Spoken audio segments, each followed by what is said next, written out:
Shalom,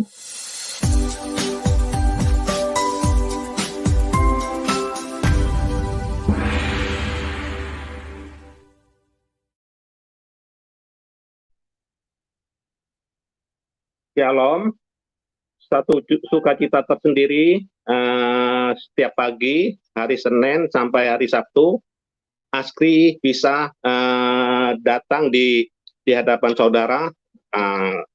Pagi ini,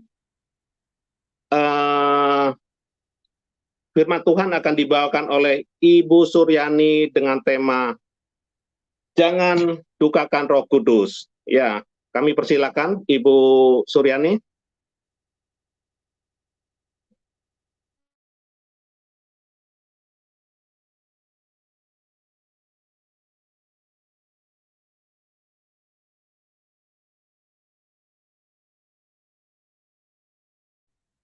Ya, Ibu Suryani, silakan. Ya, halo, shalom. Ya.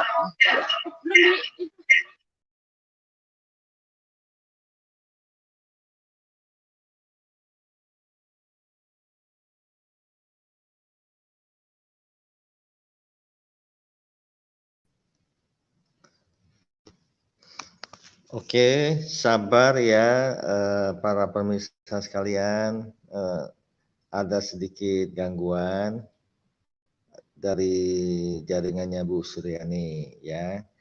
Ya, pagi yang indah ini kita tetap datang kembali, kita bersama-sama ya merenungkan kebenaran firman Tuhan yang setiap pagi dengan setia kami datang ke hadapan Anda semua. Ya, semoga boleh menginspirasi dan menjadi berkat buat kita semua. Shalom Pak John, shalom Pak Gunawan. Ya, shalom Pak, shalom Pak. Pak Gunawan silakan lanjutin ya ngobrol-ngobrol. Ya. Mungkin perangkatnya Bu Suryani masih ada gangguan sebentar ya. Jadi pemirsa tunggu sebentar. Mungkin Pak John bisa menaikkan pujian ya. Halo Pak John.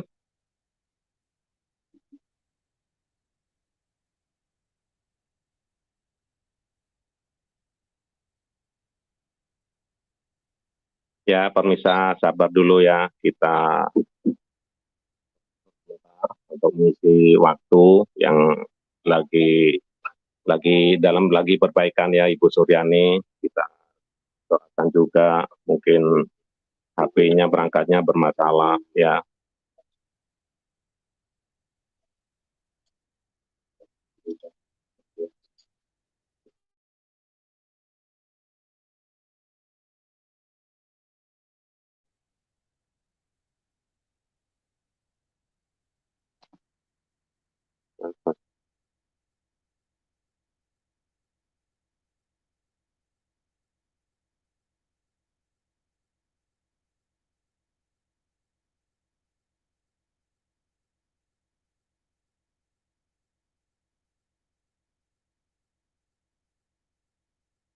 Ininya videonya. Ya. Kalau tanya. Ya, halo. Ya, halo, shalom. Ya, shalom sudah bisa masuk Bu. Ya, sudah. Ini Mari, saya silakan, pakai nomor HP anak saya aja ya. Ya, silakan Bu. Ya, shalom saudara yang kekasih di dalam Tuhan. Puji nama Tuhan ya, pada pagi ini kita bisa bertemu bersama-sama lagi ya. Mohon maaf karena sesuatu hal sehingga HP saya tidak bisa dinyalakan. Saudara yang kekasih, pada hari ini kita akan belajar bersama-sama dari kebenaran firman Tuhan dengan satu tema, itu adalah jangan mendukacitakan Roh Kudus. Saudara, mari kita berdoa terlebih dahulu. Bapa, di dalam nama Tuhan Yesus, pada saat ini kami datang kepadamu ya Tuhan. Kami terbuka akan kebenaran firman Tuhan. Biarlah kebenaran firman Tuhan yang kami dengar ini sungguh-sungguh berbicara ke dalam hati kami, sehingga kami boleh dikuatkan, kami boleh diteguhkan di dalam kami mengiringi Engkau Tuhan. Pakai hamba, urapi dengan kuasa-Mu. Berfirmanlah, kami siap mendengar dalam nama Yesus. Haleluya. Amin. Saudara yang kekasih, mari kita membuka Alkitab kita dari Efesus pasal yang keempat. Mari kita buka dalam Efesus pasal yang keempat, ayat yang ke-30. Ya, Efesus pasal 4 ayat yang ke-30, demikian bunyinya.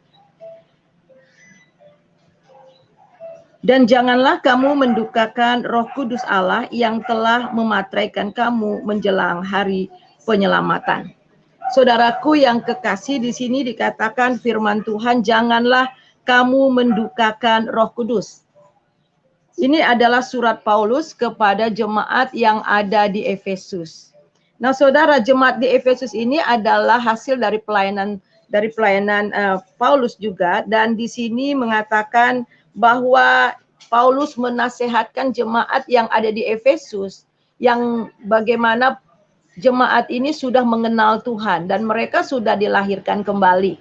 Jadi boleh dikatakan jemaat yang sudah maju juga. Tetapi ada satu peringatan yang sangat luar biasa dari Paulus, supaya mereka jangan mendukacitakan Roh Kudus.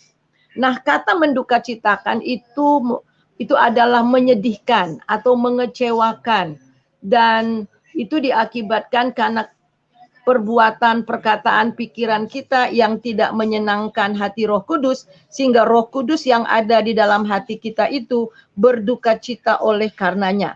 Nah, saudara, kita melihat sebelum itu mari kita akan membahas siapa sebenarnya Roh Kudus itu. Nah, Roh Kudus itu adalah Allah itu sendiri, ya. Dia adalah pribadi ketiga dari Tritunggal. Jadi Allah Bapa, Anak, dan Roh Kudus. Nah, Roh Kudus itu diberikan kepada kita. Kemudian kita melihat di dalam ayat yang ke-30, yang telah mematraikan kamu menjelang hari penyelamatan. Jadi ketika kita percaya kepada Tuhan Yesus, menerima Yesus sebagai Tuhan dan Juru Selamat, kita dimatraikan oleh Roh Kudus. Nah, Roh Kudus itulah yang mematraikan kita. Mematraikan itu artinya kita sah menjadi anak Allah. Nah, itu dapat kita lihat di dalam Efesus pasal yang pertama. Kita baca di dalam ayat yang ke-13 dan ayat yang ke-14. Di dalam Dia kamu juga, karena kamu telah mendengar firman kebenaran, yaitu Injil penyelamatanmu, di dalam Dia kamu juga. Ya. Di dalam Dia kamu, sekali lagi, di dalam Dia kamu juga, karena kamu telah mendengar firman kebenaran, yaitu Injil penyelamatanmu. Di dalam Dia kamu juga ketika kamu percaya dimatraikan dengan Roh Kudus yang dijanjikannya itu. Jadi kita melihat di sini bahwa ketika kita percaya kepada Tuhan Yesus, kita menerima Roh Kudus. Ya, kita menerima Roh Kudus. Nah, saudara, Roh Kudus itu yang mematraikan kita. Nah, kata matrai itu berarti bahwa kita sah menjadi milik Tuhan. Di dalam ayat yang ke-14, ya, di dalam ayat yang ke-14 ayat dari pasal yang pertama dari Efesus, dan Roh Kudus itu adalah jaminan bagian kita sampai kita memperoleh seluruh, yaitu penebusan yang menjadikan milik Allah. Jadi ketika kita percaya sama Tuhan Yesus, kita dimatraikan oleh Roh Kudus. Dan Roh Kudus ini adalah jaminan kita memperoleh penebusan. Dan Roh Kudus ini juga ketika kita menerima Dia, itu berarti kita menjadi milik daripada Kristus. Milik daripada Allah, kita sah. Nah, di dalam penebusan, saudara, Allah Bapa menyediakan keselamatan. Kemudian Yesus membayar harga. Dan Roh Kudus mematraikan kita sehingga kita sah menjadi anak-anak Allah. Kita melihat di dalam Roma. Coba mari kita melihat di dalam Roma.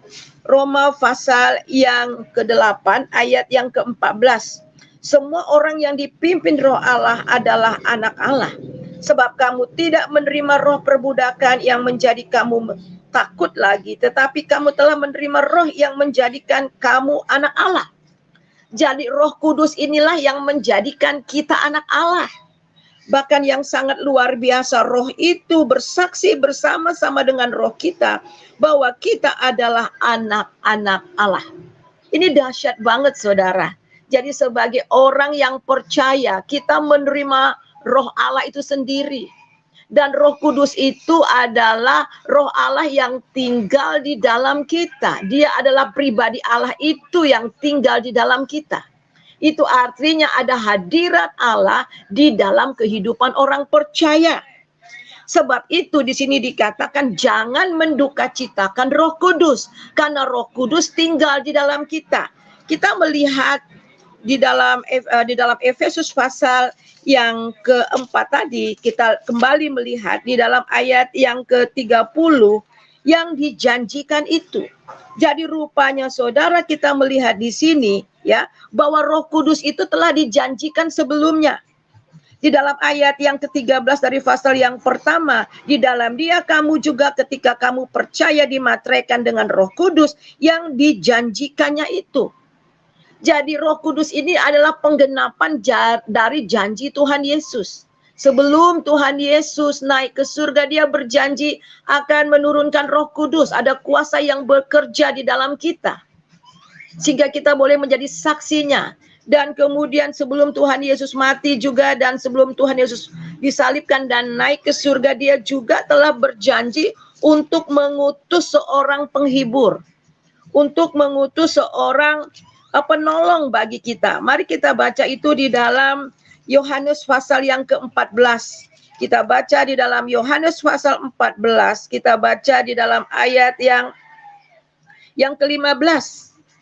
Ya, kita lihat Yohanes 16 maksud saya ya. Yohanes 16 kita baca di dalam ayat yang ke-15. Maka kata mereka, apakah arti, maaf ya. Kita baca.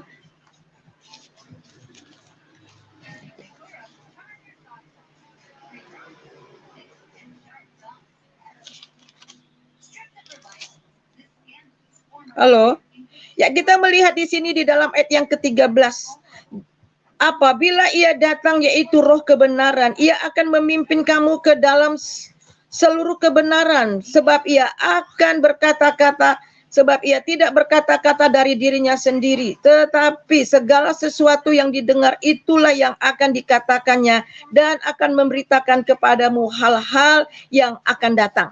Jadi saudara, ini adalah janji Tuhan, ini adalah penggenapan janji Tuhan, bahwa Tuhan akan mengutus seorang penghibur, dan Dia itu adalah Roh Kudus. Nah saudara, dan Dia tinggal di dalam hati kita. Jadi Roh Kudus ini bukan malaikat, ya, tetapi Roh Kudus ini adalah Roh Allah sendiri, dan Dia tinggal di dalam hati kita. Nah saudara, untuk apa Dia tinggal di dalam hati kita? Di sana dikatakan bahwa Dia akan memimpin kita di dalam segala kebenaran. Dan bukan hanya itu saja, di dalam ayat yang ke-8, dan karena Ia datang, Ia akan menginsafkan dunia akan dosa, kebenaran, dan penghakiman. Jadi tugas Roh Kudus tinggal di dalam hati kita itu, yang pertama Dia membawa kita dari kebenaran kepada kebenaran. Ini artinya setelah kita percaya kepada Tuhan Yesus, setelah kita dimateraikan oleh Roh Kudus, Dia tinggal di dalam kita. Dan kemudian Roh Kudus ini juga yang akan memproses kita. Dia akan membawa kita, membimbing kita dari kebenaran-kebenaran. Ini artinya Dia akan membawa kita, membentuk kita, mengubah kita dari waktu ke waktu. Roh Kudus ini juga lah yang akan memerdekakan kita dari segala dosa. Di dalam Roma pasal yang ke-8 ayat 13, bahwa Roh Kudus itulah kemenangan kita melawan dosa, sehingga kita bisa menang atas dosa. Dan Roh Kudus ini setiap hari berbicara kepada kita, menginsafkan kita akan dosa. Pertama, Dia menginsafkan orang-orang yang belum percaya kepada Tuhan. Kemudian setelah kita percaya kepada Tuhan, Dia menginsafkan kita. Dia menyadarkan kita akan dosa. Jadi ketika kita melakukan kesalahan, ketika kita berpikir yang salah, Roh Kudus akan berbicara lewat kebenaran firman Tuhan, lewat hati kita, menegur kita. Nah, itu artinya proses setiap hari sehingga kita harus bertobat. Setiap kali Roh Kudus berbicara kepada kita di dalam Ibrani pasal 3 ayat 7, jangan keraskan hatimu. Itu artinya bahwa kita membiarkan Roh Kudus bekerja di dalam hati kita, memimpin hidup kita sehingga hidup kita boleh diubah di dalam karakter kepada karakter Kristus. Nah, saudara, kita kembali kepada Efesus pasal yang keempat. Kita kembali kepada Efesus pasal yang keempat. Bagaimana orang bisa sampai mendukacitakan Roh Kudus? Kita kembali di Efesus pasal yang keempat. Ini mengenai kehidupan kita yang baru. Bagaimana kita menjalankan kehidupan kita yang baru. Karena kita bukan lagi manusia lama, tetapi manusia yang baru. Sebab itu, kita melihat di dalam ayat yang ke-20 dari Efesus pasal 4. Tetapi kamu bukan demikian, kamu telah belajar mengenal Kristus. Karena kamu telah mendengar tentang Dia dan menerima pengajaran di dalam Dia menurut kebenaran yang nyata dalam Yesus, yaitu bahwa kamu berhubung dengan kehidupan kamu yang dahulu harus menanggalkan manusia lama dan menemui kebinasaannya oleh nafsu yang menyesatkan. Jadi di sini mengingatkan, kita bukan lagi manusia yang lama. Kita bukan lagi hidup dalam kegelapan. Kita bukan lagi orang-orang yang tidak mengenal Allah, tapi sekarang kita sudah hidup di dalam kebenaran. Oleh sebab itu, firman Tuhan mengatakan bahwa kita harus menanggalkan kehidupan kita yang lama, kebiasaan kita yang lama. Nah, di sini dikatakan yaitu bahwa kamu berhubung dengan kehidupan kamu yang dahulu harus menanggalkan manusia lama yang menemui kebinasaan oleh hawa nafsu yang menyesatkan. Mengapa Roh Kudus berduka cita di dalam kehidupan orang-orang percaya? Mereka sudah mendapat status anak Allah, tetapi masih kehidupannya masih hidup dalam kegelapan. Itu menduka citakan Roh Kudus. Nah, kenapa kita harus menanggalkan manusia lama kita? Supaya kamu diperbaharui dalam roh dan pikiranmu. Jadi Roh Kudus itu terus-menerus memperbaharui roh kita, menguatkan roh kita, dan kemudian pikiran kita juga diperbaharui dari hari ke hari. Ayat 24. Dan mengenakan manusia yang baru yang telah diciptakan menurut kehendak Allah di dalam kebenaran dan kekudusan yang sesungguhnya. Jadi di sini dikatakan dan mengenakan manusia yang baru diciptakan menurut kehendaknya dalam kebenaran dan kekudusan yang sesungguhnya. Jadi proses pengudusan terus-menerus yang dikerjakan oleh Roh Kudus. Sehingga kita dibentuk dari waktu ke waktu, sehingga kita boleh dibawa kemuliaan kepada kemuliaan yang semakin besar. Dan itulah pekerjaan Roh Kudus. Nah, karena Dia telah memateraikan kita sampai menjelang kedatangan Tuhan Yesus. Dia terus memproses kita. Tetapi kita melihat di sini, pekerjaan Roh Kudus itu membawa kita dari kebenaran kepada kebenaran. Menginsafkan kita akan dosa. Dan memberi buah dalam kehidupan kita. Akan tetapi harus ada kerjasama antara kita dengan Roh Kudus. Kita memberikan diri kita untuk dipimpin dan dikuasai Roh Kudus. Sebab itu sebagai orang-orang yang sudah mengenal Tuhan, kita melihat di sini apa saja yang membuat Roh Kudus berduka cita. Selain masih hidup dalam kegelapan, kita melihat di dalam ayat 25. Karena itu buanglah dusta dan berkatalah benar seorang kepada yang lain karena kita adalah sesama anggota. Hidup dalam kedustaan, hidup di dalam kebohongan, ini sangat mendukacitakan Roh Kudus. Ini bukan hanya mengenai kata-kata yang dikeluarkan dalam dusta, tetapi hidup dalam kebohongan. Ada orang-orang Kristen yang hidup dalam dua dunia. Ketika di hadapan anak-anak Tuhan, di hadapan gereja, kelihatannya suci banget. Akan tetapi mereka mempunyai kehidupan di belakang, di balik semuanya itu. Mereka tidak hidup dalam transparan. Sebab itu ada bilang jangan ada dusta di antara kita, ya. Jadi hidup yang benar-benar transparan, hidup yang benar-benar jujur, tidak hidup di dalam kebohongan. Beberapa waktu yang lalu saya kasih ayat itu di dalam 2 Korintus, ya. Di dalam 2 Korintus pasal yang keempat, saudara. 2 Korintus pasal yang keempat di dalam ayat yang kedua. Tetapi kami menolak segala perbuatan tersembunyi yang memalukan. Nah itu, tidak hidup di dalam dusta, tidak hidup di dalam kehidupan yang tersembunyi yang memalukan. Di luar dari gereja, di luar anak-anak Tuhan, kita mempunyai kehidupan yang tersembunyi, yang memalukan. Itulah hidup yang dalam dusta. Dan ini menduka citakan Roh Kudus. Nah, kemudian kita kembali lagi, saudara. Yang berikutnya yang menduka citakan Roh Kudus, kita baca di dalam ayat yang ke-27, ayat yang ke-26. Apabila kamu menjadi marah, janganlah kamu berbuat dosa. Janganlah matahari terbenam sebelum padam amarahmu. Yang berikutnya yang bisa menduka citakan Roh Kudus itu adalah hidup di dalam kemarahan. Hidup di dalam kegeraman. Dan yang akhirnya, pada akhirnya hidup di dalam kepahitan. Orang-orang yang hidup dalam kemarahan, orang-orang hidup yang dalam kegeraman, dalam kepahitan, itu menduka citakan Roh Kudus. Dan Roh Kudus tidak dapat bekerja di dalam orang yang seperti ini. Kita ingat mengapa bangsa Israel tidak bisa masuk ke dalam tempat perhentian. Banyak orang-orang yang di atas 20, ya, orang-orang yang tua yang keluar dari Mesir, mereka banyak mati bergelimpangan di padang gurun. Kenapa? Karena hati mereka penuh dengan kekerasan, hati mereka penuh dengan kepahitan, kegetiran hidup, perbudakan selama di Mesir itu membawa kepahitan yang sangat dalam hidup mereka. Nah, ini masalah hati, saudara.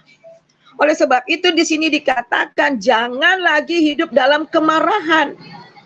Apabila kamu marah, jangan kamu berbuat dosa, jangan matahari terbenam sebelum padam amarahmu. Siapa yang nggak pernah marah? Semua kita pernah mengalami marah, dan itu nature, itu biasa. Akan tetapi kita tidak tinggal di dalam kemarahan itu.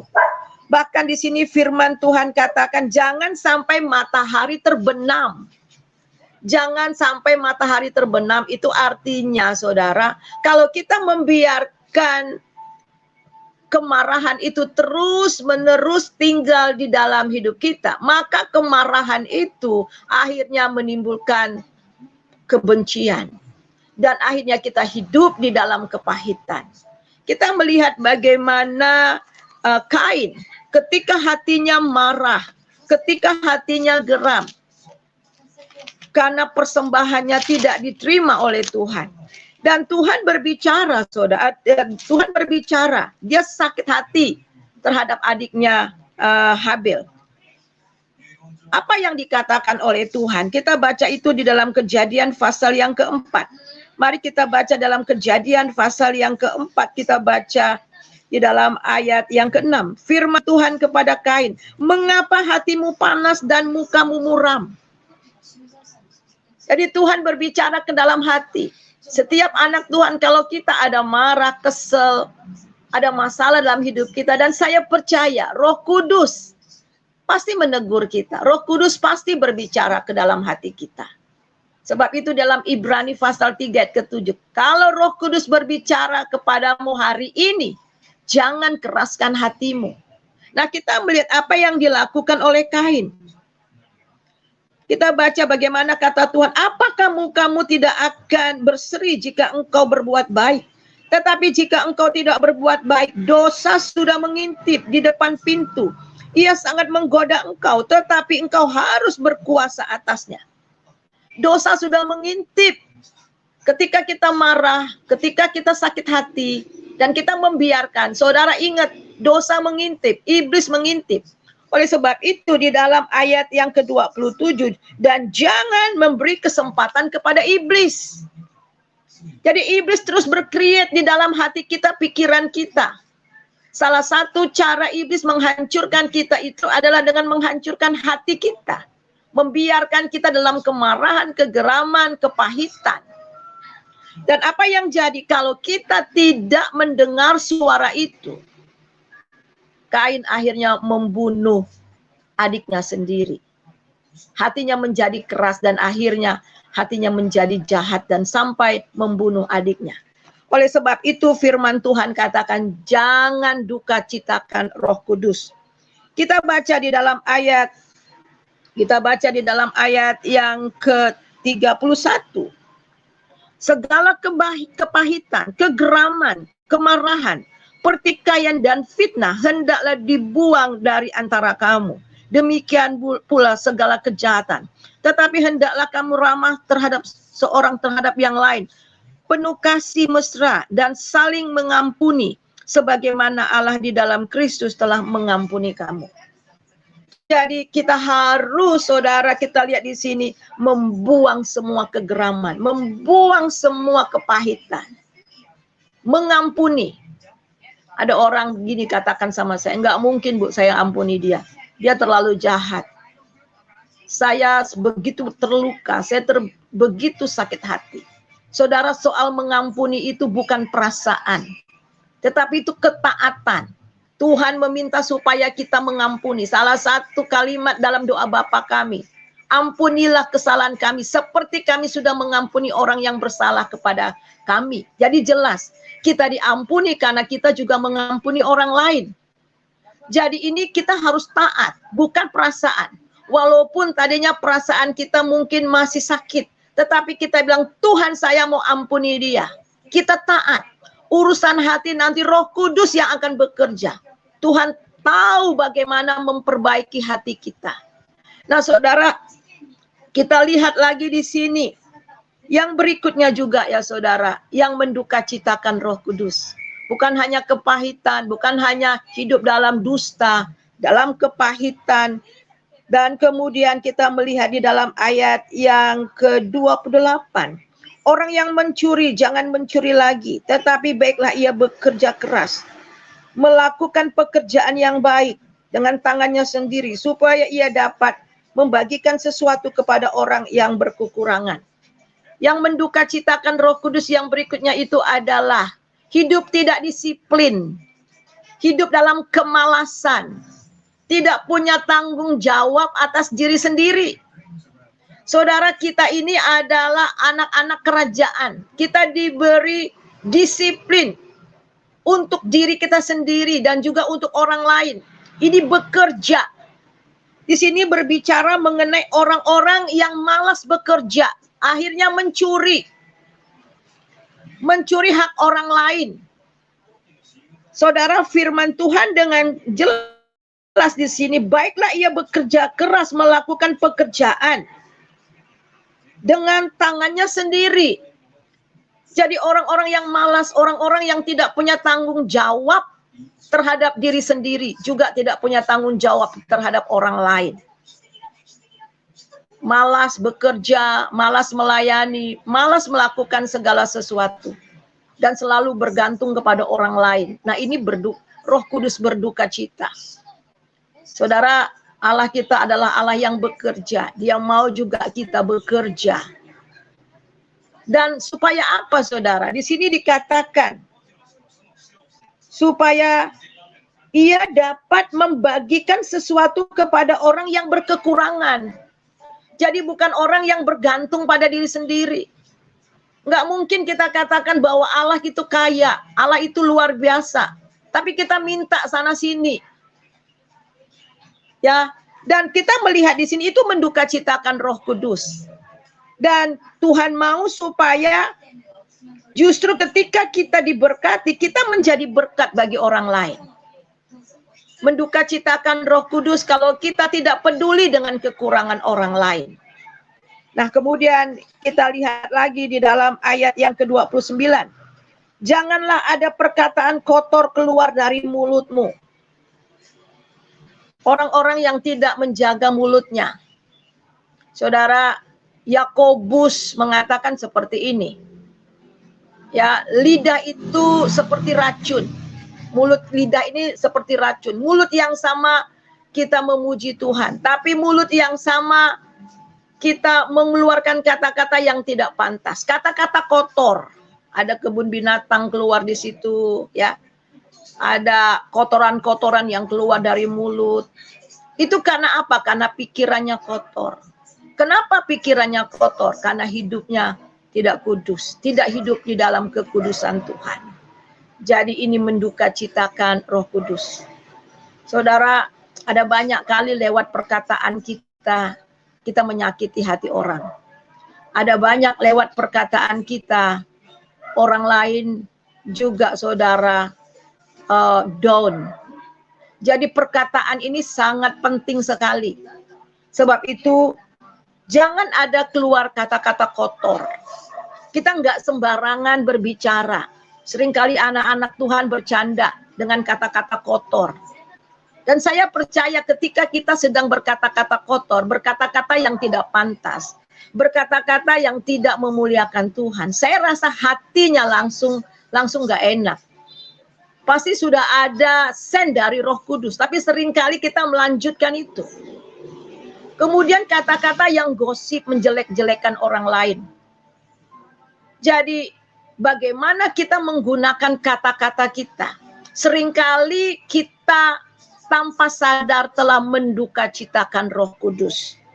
Nah, Tuhan mau supaya kita mempergunakan, menjaga perkataan kita. Bukan perkataan yang kotor, bukan perkataan yang tidak berkenan, tapi justru perkataan yang baik untuk membangun. Di mana perlu supaya mereka yang mendengar beroleh kasih karunia. Pergunakan kata-kata kita untuk memberitakan kabar baik. Pergunakan kata-kata kita untuk membangun orang lain. Ketika orang lain mendengar perkataan kita, mereka dikuatkan. Saya punya kakak ipar yang sangat luar biasa. Dulu udah lama sekali, 30 tahun yang lalu ya.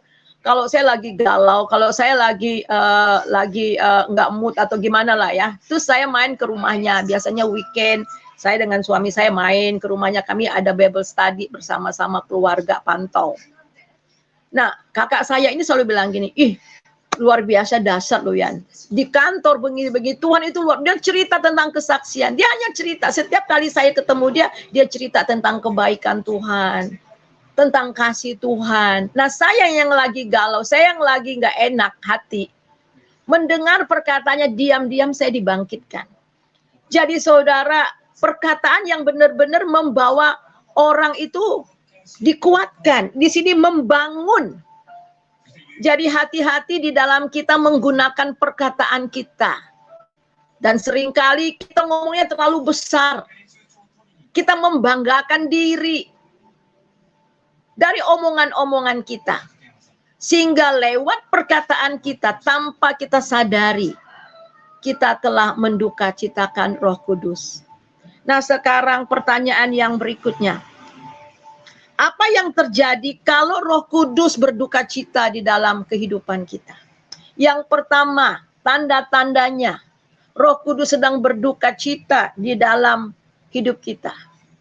Yang pertama, api Roh Kudus itu akhirnya mulai padam. Firman Tuhan jelas katakan, jangan padamkan Roh Kudus. Piala api tetap menyala-nyala, api Roh Kudus itu tetap menyala-nyala di dalam hati kita. Akan tetapi kalau kita membiarkan Roh Kudus terus berduka cita dan akhirnya api itu menjadi padam. Ketika api itu sudah menjadi padam, kita sudah tidak punya lagi selera untuk berdoa. Kita sudah tidak punya selera lagi untuk bersekutu dengan teman-teman yang lain. Kita sudah menjauhkan diri dan menghindar dari persekutuan. Dan kita juga akhirnya saudara tidak punya selera untuk baca firman Tuhan. Dan mulai kedagingan itu timbul. Dan kita mulai menyukai hal-hal yang duniawi. Itu tandanya kita sedang sakit saudara. Secara rohani. Dan yang berikutnya ketika Roh Kudus itu berduka cita di dalam hati kita.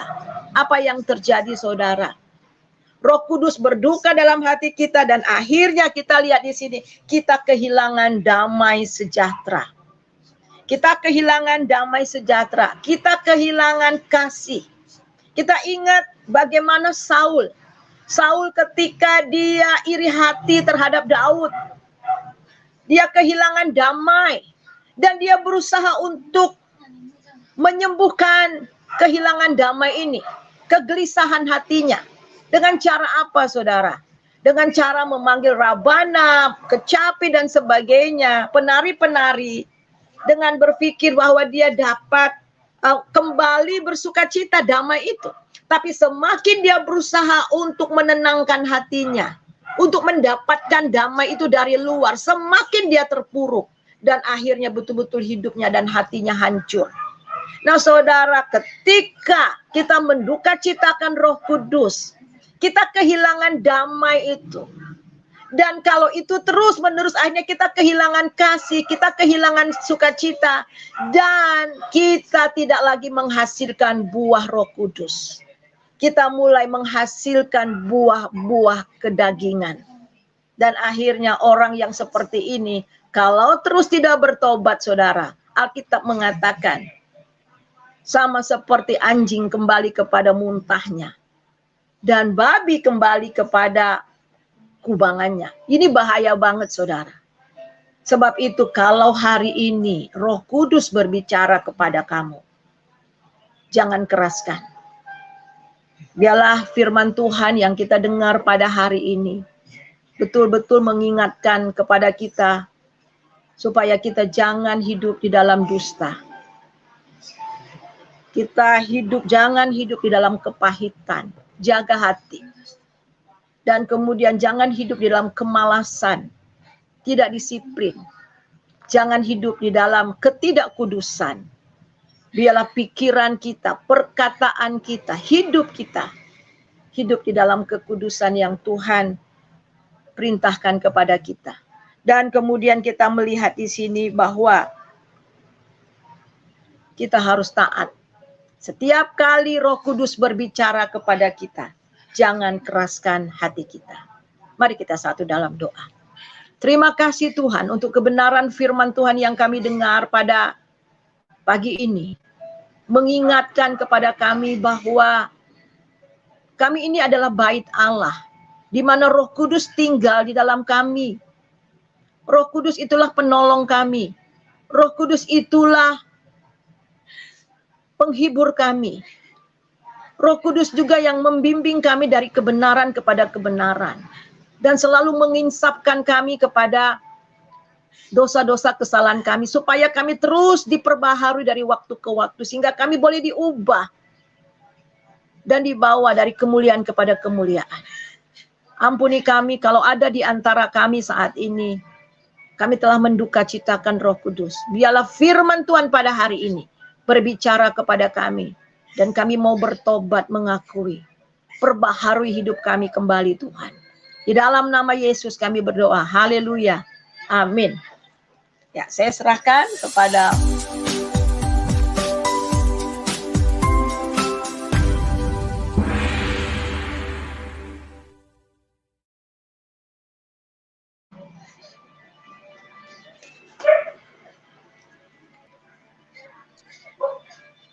Ya, satu renungan firman Tuhan yang sangat indah sekali yang barusan yang dibawakan oleh Ibu Pendeta Suryani Pantau MTH.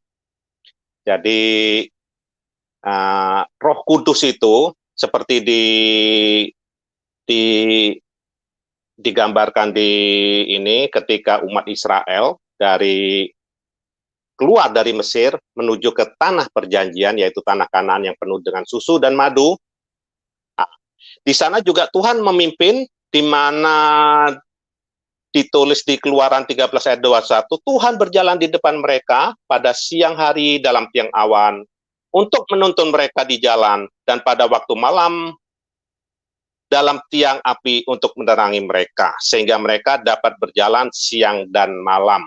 Nah, kemudian di Yohanes 14, siapa itu Roh Kudus? Nah, Yohanes 14 ayat 16, Aku akan minta kepada Bapa dan ia akan memberikan kepadamu seorang penolong yang lain supaya ia menyertai kamu selama-lamanya. Nah, penolong itu siapa, saudara? Supaya kita jelas ya, penolong itu siapa? Banyak orang yang bicara tentang penolong yang lain diasumsikan ke hal-hal yang naif sekali. Ke manusia, padahal penolong itu siapa? Di Ibrani 13 ayat 6, sebab itu dengan yakin kita dapat berkata, Tuhan adalah penolongku.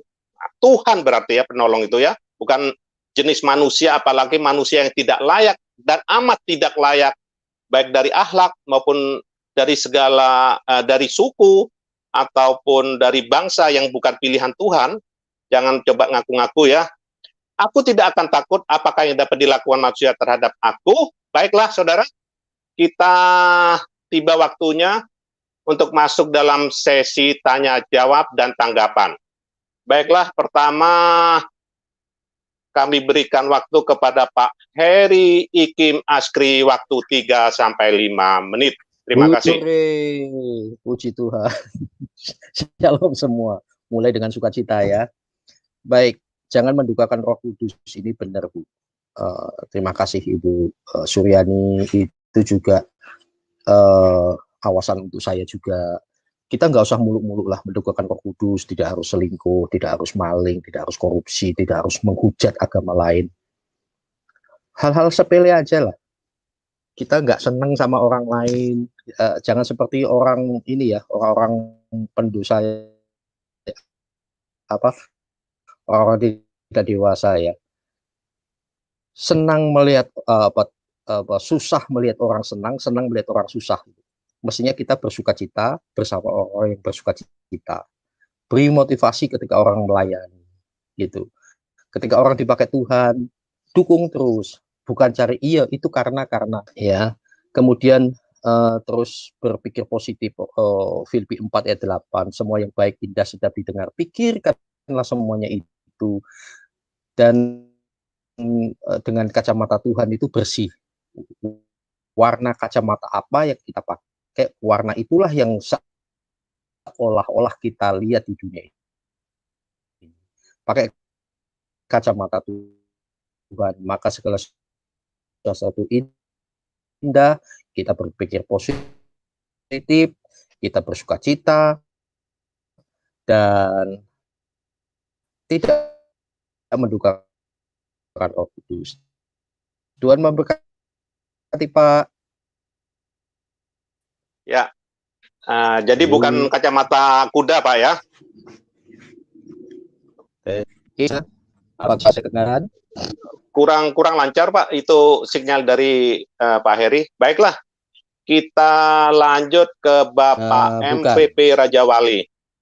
Kalau untuk visi pakai kacamata kurang lancar Pak, kurang jelas kalau Pak. Untuk suaranya kurang jelas Pak. Ya, lanjut. Ya, lanjut ke Pak MVP Raja Wali. Silahkan Pak, waktu 3 sampai 5 menit ya. Terima kasih tanggapannya. Shalom. Selamat pagi semua. Shalom. Ya, memang apa yang tadi disampaikan oleh Ibu Pendeta Panto itu luar biasa sekali ya. Memang hari-hari ini banyak sekali orang-orang Kristen yang melupakan bahwasanya dalam hatinya itu ada Roh Kudus begitu. Ya, tanda-tanda orang-orang yang tidak yakin atau tidak percaya atau tidak merasa bahwasanya ada Roh Kudus dalam hatinya, yaitu mereka semua yang sering berkeluh kesah, yang sering gampang emosi, sering marah-marah, padahal kan Tuhan Yesus sudah mengutus Roh Kudus ke dalam hati kita di saat kita sudah membuka hati kita menerima Tuhan sebagai juru selamat kita semua. Tetapi terkadang mereka tidak pernah peka gitu bahwasanya Roh Kudus itu ada dalam diri kita semua gitu. Nah, di saat mereka merasa keluh kesah ataupun kecewa atau ya gampang marah, mulutnya tidak terjaga, itu mereka secara tidak langsung mereka sudah mendukakan Roh Kudus begitu. Terkadang kita sebagai manusia ya, apalagi kita masih, jangan sampai kita terus hidup dalam kedagingan kita, karena ketika kita ingin hidup dalam kebenaran, ya kita harus hidup dalam roh begitu, kita harus tunjukkan buah roh kita kepada Tuhan, karena Roh Kudus ini diberikan kepada kita, diutus oleh Tuhan kepada kita itu sebagai alat komunikasi kita untuk bisa bergumul dengan Tuhan, berbicara dengan Tuhan. Ibaratnya kita bisa menyampaikan isi hati kita lewat Roh Kudus yang ada dalam hati kita gitu. Nah, terkadang manusia kita ini kadang-kadang kecewa dengan sesuatu hal yang kita sering dengar ya, ada peribahasa, wah nasi sudah menjadi bubur gitu. Akhirnya mereka putus asa, tidak ada harapan, karena mereka berpikirannya nasi sudah menjadi bubur. Tetapi kalau misalkan kita kita peka bahwasanya ada Roh Kudus di dalam hati kita harus berpikir bagaimana caranya bubur ini menjadi bubur yang banyak dicari orang. Ya kita harus siapkan cakwe, siapkan kacang kedelai, siapkan ayam yang banyak, siapkan topping-topping yang luar biasa yang menurut aneh, akhirnya kan nasi yang sudah menjadi bubur itu akan menjadi bubur spesial begitu. Nah itulah ibaratnya yang harus kita tanamkan dalam diri kita. Tidak ada yang kata-kata terlambat selagi Tuhan masih memberikan kepada kita nafas kehidupan. Kalau misalkan kita masih diberikan nafas kehidupan oleh Tuhan, berarti Tuhan masih memberikan kita untuk memberikan yang terbaik buat Tuhan. Maka dari itu, saudara terkasih, janganlah kita mendukakan Roh Kudus yang sudah diberikan kepada kita di dalam hati kita dengan perbuatan kedagingan kita. Ya, segitu aja Bapak murid Kristus. Ya, Tuhan Yesus memberkati. Ya, terima kasih. Luar biasa sekali tanggapannya. Mungkin ada tanggapan dari Ibu Suryani? Iya, jadi betul sekali ya saudara, bahwa seringkali orang Kristen tidak sadar bahwa mereka itu adalah bait Allah. Ya, bahwa mereka itu adalah bait Allah ya. Jadi sehingga mereka seenaknya aja hidup ya. Dan itu adalah sangat mendukacitakan Roh Kudus. Sebab itu firman Tuhan mengatakan bahwa muliakan Allah lewat tubuhmu ya. Jadi ketika kita membiarkan hati kita dirusak oleh dosa, oleh kemarahan, ketika kita membiarkan mulut kita berkata-kata yang tidak benar, dan saya percaya saudara, ketika kita lakukan itu, Roh Kudus langsung memberi sen, kita nggak enak. Pasti rasa nggak enak dalam hati kita itu ada. Akan tetapi seringkali kita lanjutkan saja, kita membiarkan saja hati itu. Dan akhirnya kalau Roh Kudus berbicara terus kita keraskan. Tadinya peka, tadinya sensitif. Lama-lama sensitif itu bisa hilang saudara. Nah inilah yang mengakibatkan akhirnya kita terus terpuruk. Kalau kita tidak cepat-cepat bertobat dan mengakui dosa kita. Dan itu saja ya. Ya, luar biasa tanggapannya. Jadi inilah kelebihan dari anak-anak Tuhan ya. Tidak dijadikan yatim piatu, selalu dipimpin oleh Roh Allah, Roh Tuhan sendiri yaitu Roh Kudus, sehingga di mana anak-anak Tuhan berada, di sana harus menjadi saluran berkat, dan di mana ada anak-anak Tuhan berada, di sanalah kesejahteraan bisa terwujud. Waktu selanjutnya saya berikan kepada siapa ini? Pak Asantandri. Ya, Pak Asantandri. Halo, menyimak? Ya, halo, waktunya shalom, Pak. Silakan. Shalom, Pak. Ya, shalom. Pak Jos Gunawan, ya, shalom Bu Pendeta Dr. Surani Panto MTH ya. Oke. Jadi topik pagi ini sangat menarik ya. Jangan mendukakan Roh Kudus. Nah, ternyata Roh Kudus bisa berduka juga gitu ya.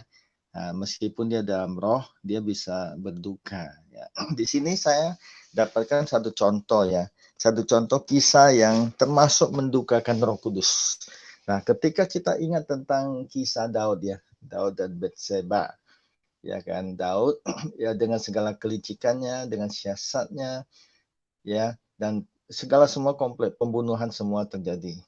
Nah, singkat cerita akhirnya Batseba jatuh ke tangan dia gitu loh.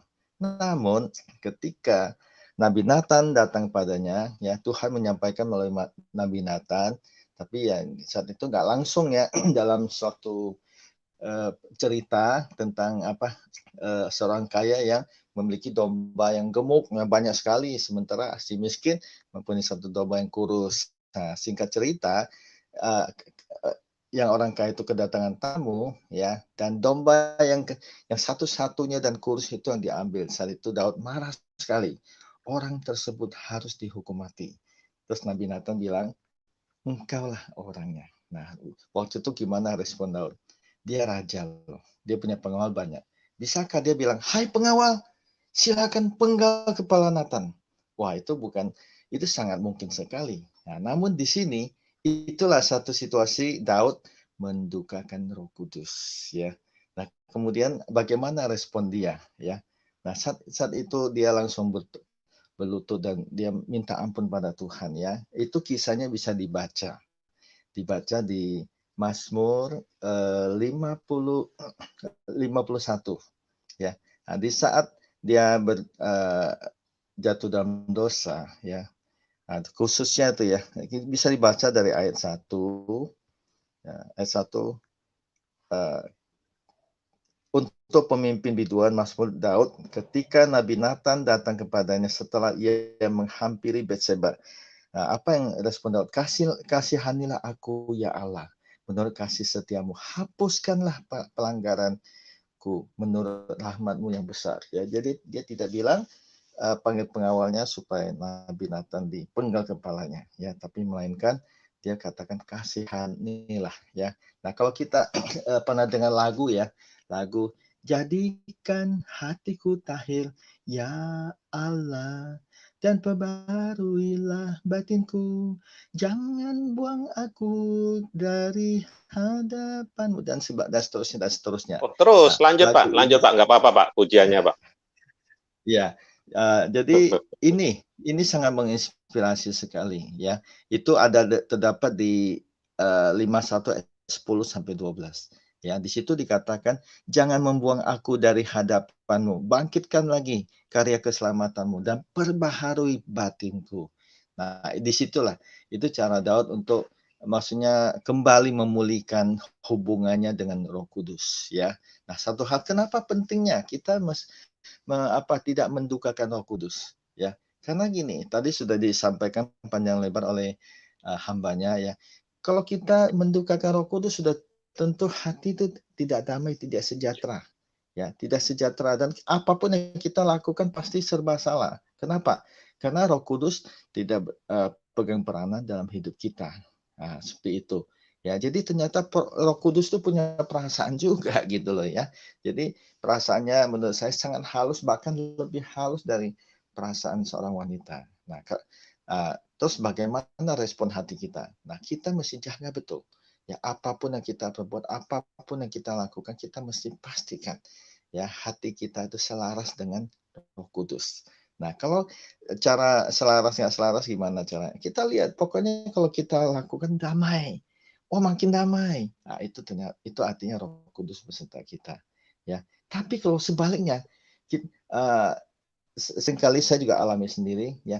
Ini sebenarnya tidak lakukan, ya, tapi karena keinginan daging lebih menonjol, akhirnya lakukan. Di saat itu selasa, waduh, kok diam begitu ya, kok nggak ada damai. Nah, itu tanda-tandanya, ya. Jadi kita mesti pastikan Roh Kudus selalu ada dalam hati kita. Melalui apa? Dengan kita mengikuti segala perintah-perintahnya, ya. Tadi sudah disampaikan panjang lebar oleh hambanya. Sementara itu aja Pak Jos Gunawan. Terima kasih, Ya, Tuhan Yesus baik. memberkati. Sebelum lanjut ke Pak Pendeta John Hidayat, mungkin ada tanggapan dari Ibu narasumber? Iya betul sekali Pak, bahwa Roh Kudus itu memang yang memberi damai di dalam hidup kita. Dialah sumber damai, ya. Jadi ketika Roh Kudus itu ada dalam hati kita, dan itu menyandakan bahwa hadirat Tuhan ada dalam hidup kita. Ketika kita hidup dalam hadirat Tuhan, pasti sudah ada damai sejahtera yang melimpah-limpah, sehingga damai itu melampaui segala akal kita. Bahkan dalam keadaan apapun kita tetap ada damai. Tetapi ketika kita mendukacitakan Roh Kudus, damai itu hilang. Nah, itu memang tanda daripada Tuhan sedang berduka.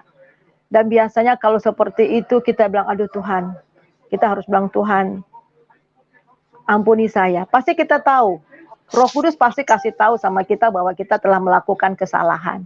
Tuhan, ampuni saya, sucikan saya ya. Kita minta ampun, kita bertobat, kita mengakui kesalahan kita, sama seperti Daud tadi, dia mengakui akan kesalahannya. Sehingga ketika ditegur, ketika Roh Kudus berbicara lewat firman Tuhan kah, lewat hati nurani kita, atau lewat orang lain, kita mengakui, jangan bikin alasan-alasan, jangan katakan saya tidak berdosa, tetapi mengakuinya dengan segera. Dan jangan berusaha untuk mencari damai itu kembali, karena damai yang sejati itu hanya datang daripada Roh Kudus. Jadi tadi dikatakan Roh Kudus dapat berduka cita karena dia adalah pribadi Allah. Ya, kita tahu bahwa Allah mempunyai 3 pribadi. Ya, kita lihat, nah pribadi itu, yang namanya pribadi itu merasakan. Dia mempunyai hati, dia mempunyai perasaan yang dapat dirasakan. Dia punya pikiran, dia punya kehendak. Itulah pribadi. Sama seperti kita adalah pribadi. Dan Allah menciptakan kita seperti menurut gambar dan rupanya sebagai satu pribadi. Nah, kita sebagai pribadi. Pribadi memiliki pikiran, memiliki perasaan, emosi, dan kehendak. Nah, demikian juga Roh Kudus. Nah, Roh Kudus itu adalah salah satu pribadi daripada Allah Tritunggal. Sebab itu ketika kita hidup tidak berkenan, dia langsung berduka cita dan hatinya lembut sekali. Jadi itu saudara, jadi kebenaran firman Tuhan itu biarlah betul-betul mengingatkan kita di hari-hari semakin jahat ya, supaya kita jangan sampai menduka citakan Roh Kudus. Ya, luar biasa. Lanjut ke Pak John Hidayat. Saya tambahkan sedikit ya. Oh ya, silakan. Pak Murid Kristus, saya tambahkan ya, silakan. sedikit. Jadi ini salah satu membedakan kita ya. Kita orang yang percaya pada Yesus. Kita ada Roh Kudus. Jadi kita ada sukacita, damai, sejahtera. Iya, betul sekali. Ya, sukacita, damai, sejahtera. Dan ini juga dialami oleh rekan-rekan kita yang murtadin. Ya, yang mana mereka yang bisa membedakan sendiri, ya saya nggak tahu lah atau apa yang mereka alami, tapi itu perbedaan sangat-sangat jelas sekali, ya kan? Sehingga saya kalau di dalam live-nya kesaksian di channel Papi Yusuf Manubul, saya selalu tanyakan, gimana seandainya ya ada yang datang tawarin sesuatu, ya, dan artinya mau nggak kembali ke yang sebelumnya? Mereka pasti menjawab tidak. Kenapa? Kenapa tidak? Padahal ditawarin dengan mungkin kelimpangan gitu ya, harta duniawi. Karena apa? Itulah alasannya. Sukacita, damai, sejahtera ya, yang hanya diberikan oleh Roh Kudus. Bukankah begitu, Ibu Pendeta? Iya, betul sekali ya. Jadi inilah yang membedakan kita dengan orang-orang yang tidak di dalam Tuhan ya. Kita memiliki Roh Kudus, itu sangat luar biasa. Jadi kita mengemban langsung keilahian Tuhan itu di dalam hidup kita, yaitu Roh Kudus. Jadi Roh Kudus itulah yang membedakan kita dengan orang-orang dunia. Nah saudara, Roh Kudus itu juga yang memberi kemenangan kepada kita atas dosa ya. Dengan cara bagaimana? Dengan membiarkan dia hidup, menguasai dan memimpin hidup kita. Di dalam Roma pasal yang ke-8 ya, Roma pasal yang ke-8 Roma 8 ayat yang ke-13, di situ jelas mengatakan ya, ayat 13 dan 4 ayat 13 ya, 12 dan ayat 12, maaf saudara ya, ayat 12 13. Jadi saudara-saudara, kita adalah orang-orang berhutang tetapi bukan kepada daging supaya hidup menurut daging. Sebab jika kamu hidup menurut daging, kamu akan mati. Tetapi jika oleh Roh kamu mematikan perbuatan-perbuatan tubuhmu, kamu akan hidup. Jadi jelas ya, hidup oleh Roh. hidup dipimpin oleh roh. Nah, Roh Kudus itulah yang akan mematikan perbuatan-perbuatan daging. Artinya dialah yang memberi kita kemenangan atas dosa, sehingga kita boleh katakan no to sin. Ya. Terima kasih, Pak. Ya, terima kasih. Luar biasa sekali tanggapannya.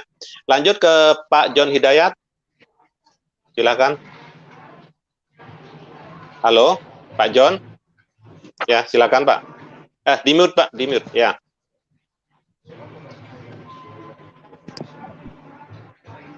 Loh, iya. Di mute, Pak. Di mute, Pak. Aduh, macet ini, Pak. Wah, jangan dipermainkan, Pak, mute-nya itu. Sekali aja, Pak. Ya, silakan, silakan, Pak. Loh, kok terpental? Rupanya terpental ini, Pak John. Mungkin ada tanggapan dari Bapak MPP Raja Wali? Ya, Kak, salam. Ya, shalom, shalom. Silakan. Sementara nunggu Pak John, ya. Ya, memang Lanjut, itulah Pak. memang itulah perbedaan kita ya dalam Kristus begitu. Kita mempunyai Roh Kudus yang selalu menguatkan kita, yang selalu menghibur kita dan selalu ibaratnya memberi suatu kekuatan bagi kita. Dan memang pernah saya juga tadi sama ya apa yang pernah tadi disampaikan begitu. Ketika saya juga pernah ya untuk kembali ke keyakinan saya yang dahulu dengan ditawari jabatan dan ya dengan jabatan dan fasilitas-fasilitas gitu. Tetapi saya katakan bahwasanya ya Roh Kudus menguatkan saya katakan ya tidak gitu. Karena memang apa? Karena yang saya cari itu adalah keselamatan bukan kemewahan begitu. Nah, itulah salah satu simbol bahwasanya kita sebagai pengikut Kristus kita mempunyai Roh Kudus yang selalu menguatkan iman kita begitu. Nah, memang dari tanda-tanda ciri-ciri orang yang mereka sudah dipenuhi oleh Roh Kudus, mereka orangnya ya selalu bersukacita, damai sejahtera, ibaratnya tidak pernah berkata-kata yang tidak layak di hadapan Tuhan.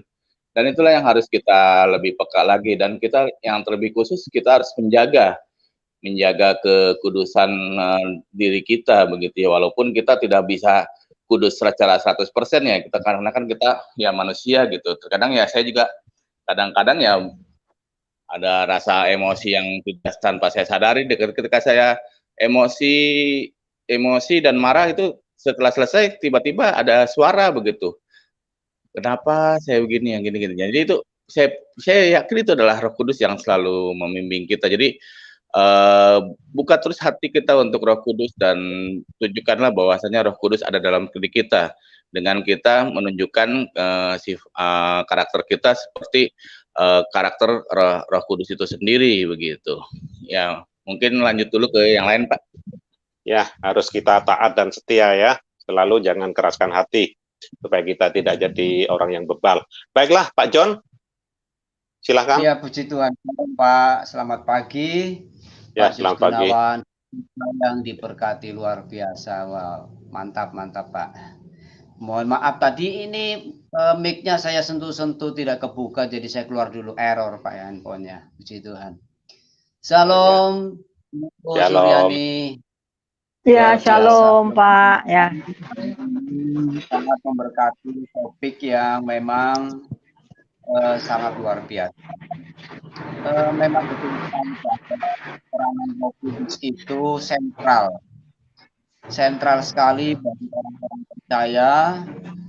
Kita harus hidup menjalani hari-hari kita yang penuh pergumulan, tantangan, dan biasanya pergumulan dan tantangan itu berpeluang seseorang kemudian jatuh ke berbagai macam dosa sehingga tanpa disadari mendukakan Roh Kudus. Tetapi firman Allah pagi hari ini saya berdoa banyak ya anak-anak Tuhan yang mendengar apa yang disampaikan oleh Ibu Suryani. Jadi firman Tuhan hari ini kalau saya lihat ini lebih pada koreksi bagi orang-orang percaya, sebab dunia pasti tidak mengenal Roh Kudus. Yang mengenal Roh Kudus adalah kita orang-orang percaya, Tapi kita harus jujur, kalau kita sejajarkan kekristenan dengan konteks judul pada pagi hari ini, banyak di antara anak-anak Tuhan yang tidak hidup wawasan bahwa sekalipun dia Kristen, sekalipun dia katanya orang percaya, tetapi tidak memiliki ciri-ciri hidup di dalam kehendak Roh Kudus, tetapi hidup dalam kedagingan yang lebih dominan, maka itu masuk kategori anak-anak Tuhan yang tidak memiliki roh Kristus. Dia masih hidup dengan rohnya sendiri, dia masih hidup dengan roh-roh lain. Sehingga orang yang seperti ini sekalipun Kristus, kata Paulus, orang yang demikian, Kristen yang seperti ini, dia bukanlah milik Kristus. Jadi agar terjadi keseimbangan, memang kita semua memang harus mengampuni. Kita tidak boleh tinggal dalam kepahitan. Kita tidak boleh terus ada pada kekecewaan, sekalipun kita dikecewakan, sekalipun kita disakiti, lalu hidup kita jadi pahit gara-gara ulah orang lain.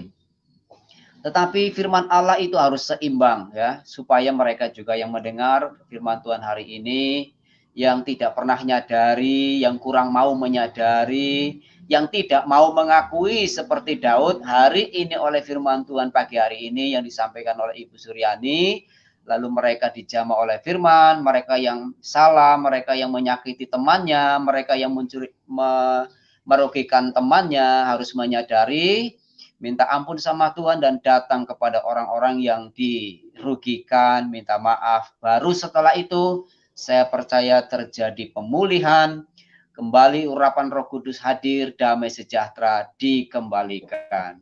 Mungkin itu dulu dari saya kembali ke Pak Jos Gunawan. Tuhan memberkati.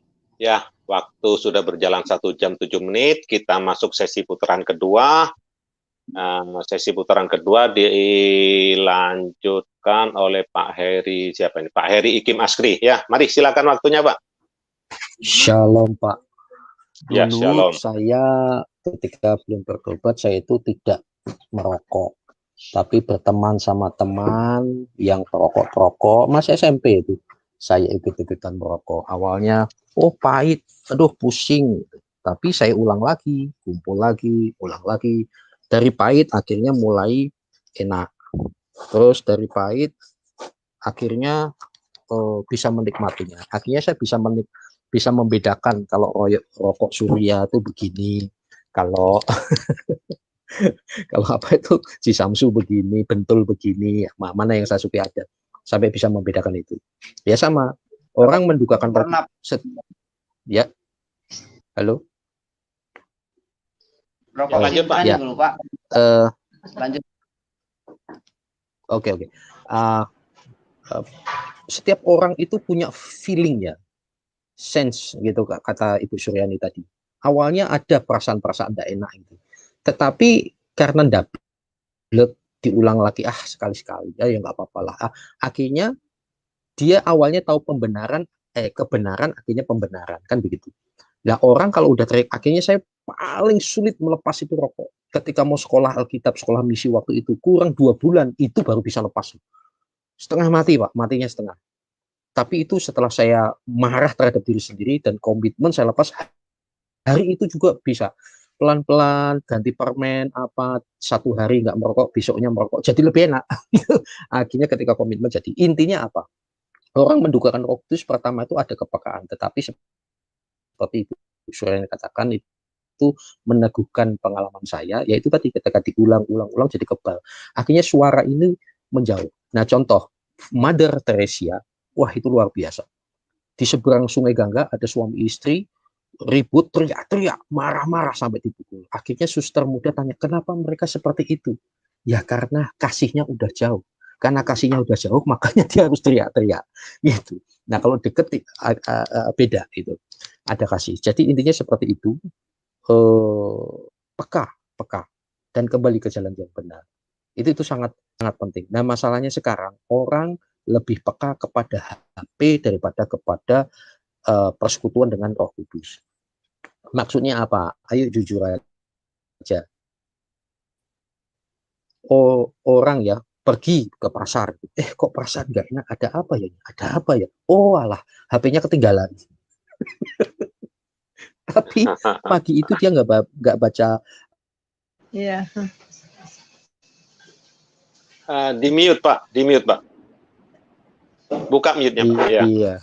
Ya lanjut Pak. Ini ada roh Kudanil mengganggu. Ya.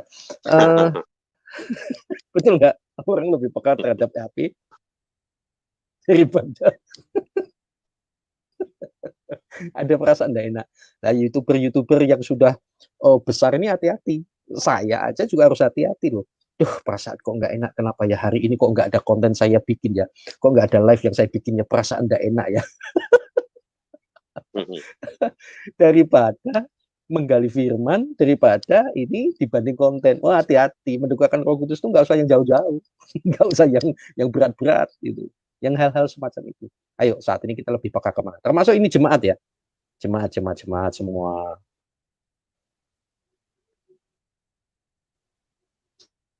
Nggak hadir sekalipun hari Minggu.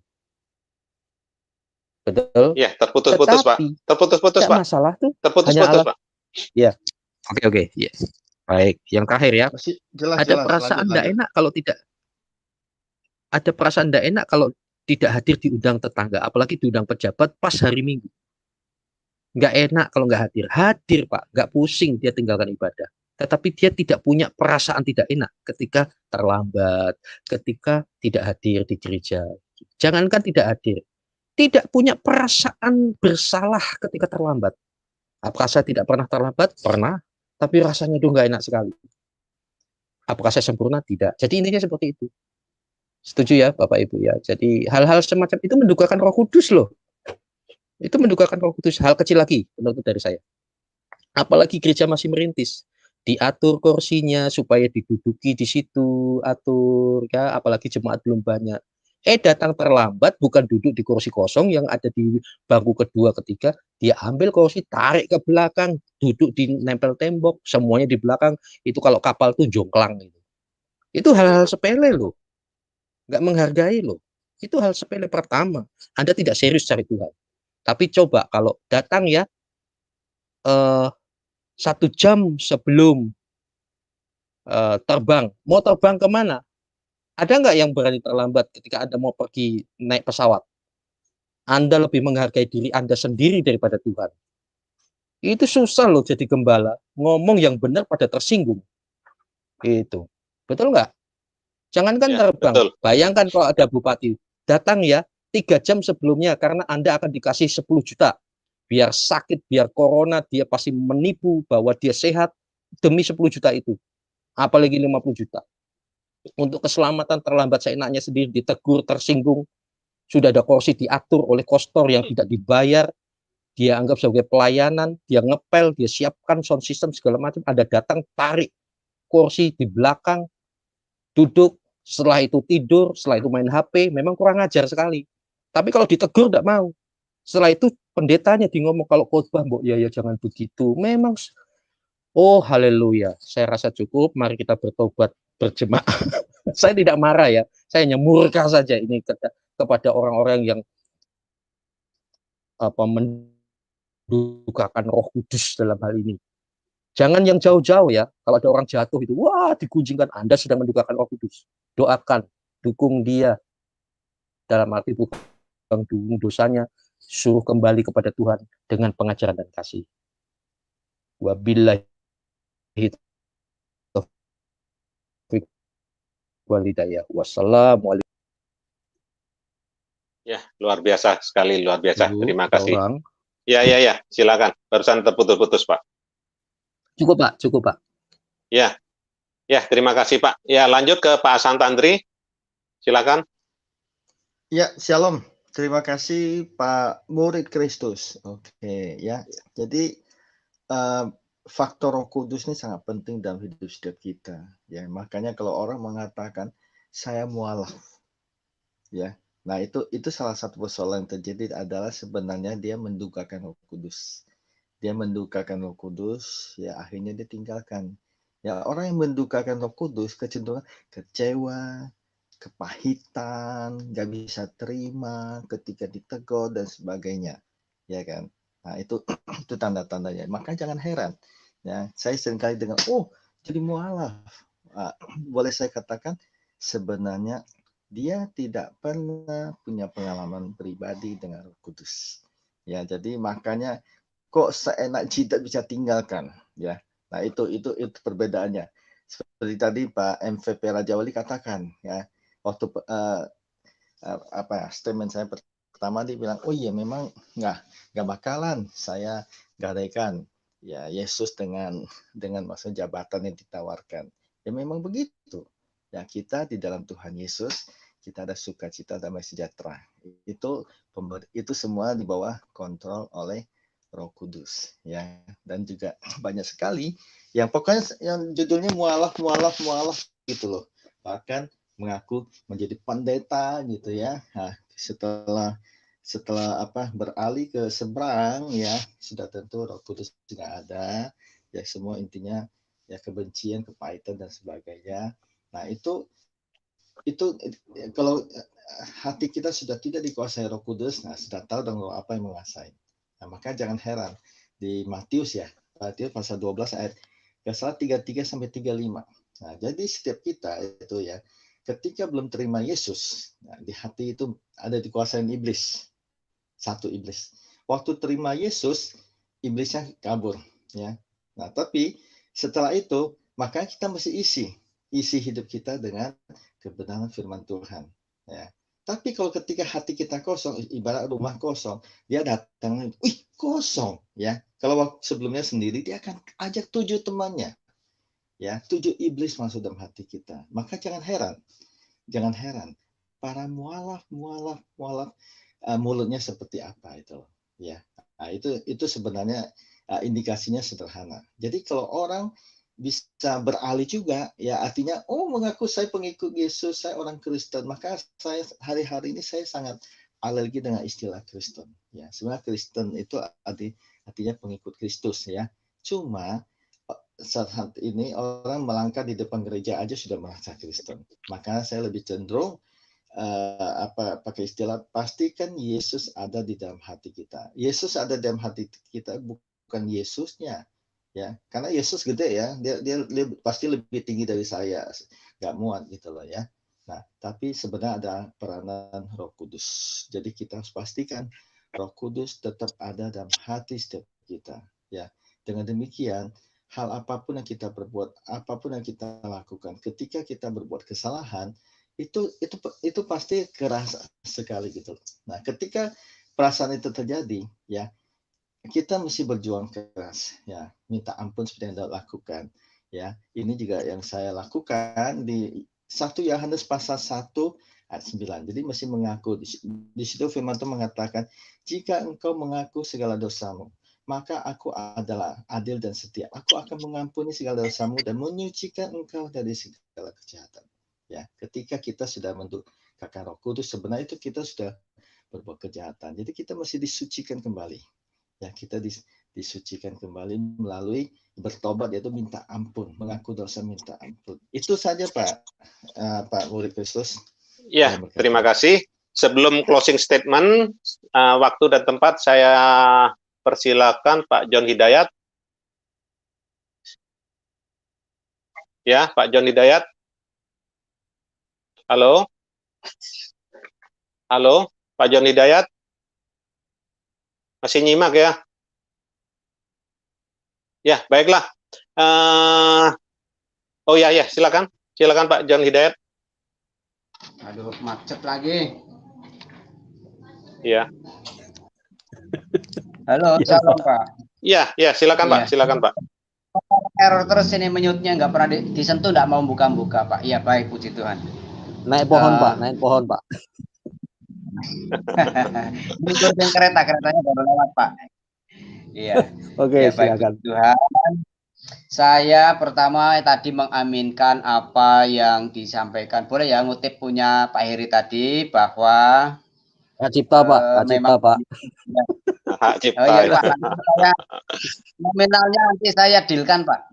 Oh iya, silakan. Iya, banyak memang orang merasa tidak pernah bersalah, kendati dia sudah merugikan orang lain tetap merasa nggak bersalah. Bahkan mereka kadang-kadang ya bangun geng tersendiri, mereka berkomplot, kompromi, tapi tetap merasa tidak bersalah. Ya itu memang fakta yang ada di lapangan. Ya kita prihatin dengan kondisi seperti itu. Maka itu saya berdoa semoga firman Tuhan itu nyampe kepada mereka-mereka yang hidupnya masih seperti itu. Yang kedua, betul sekali ya, juga saya masih ngutip Pak Heri, bahwa boro-boro ya, boro-boro kalau ada orang temannya jatuh kemudian datang nyambangi, menolong, malah bersorak. Itu fakta ya, hari-hari ini terjadi seperti itu. Kan kasihan sekali. Ya, seperti tadi saya kutip di Roma bahwa kalau ada anak-anak Tuhan mengatakan aku anak Tuhan, tapi tidak memiliki ciri hidup Roh Kudus itu ada pada dirinya, dia sesungguhnya bukan milik Kristus. Kondisi seperti itulah yang memang menjadi tanggung jawab kita bersama. Saya kira itu. Terima kasih Pak Jos Gunawan, saya kembalikan. Tuhan memberkati. Terima kasih Pak Heri. Ya, terima kasih. Siap Pak, minta waktu sedikit aja Pak. Ya, Bicara silakan tentang Pak. hak cipta tadi walaupun guyon hak cipta itu, kadang-kadang saya bingung ya.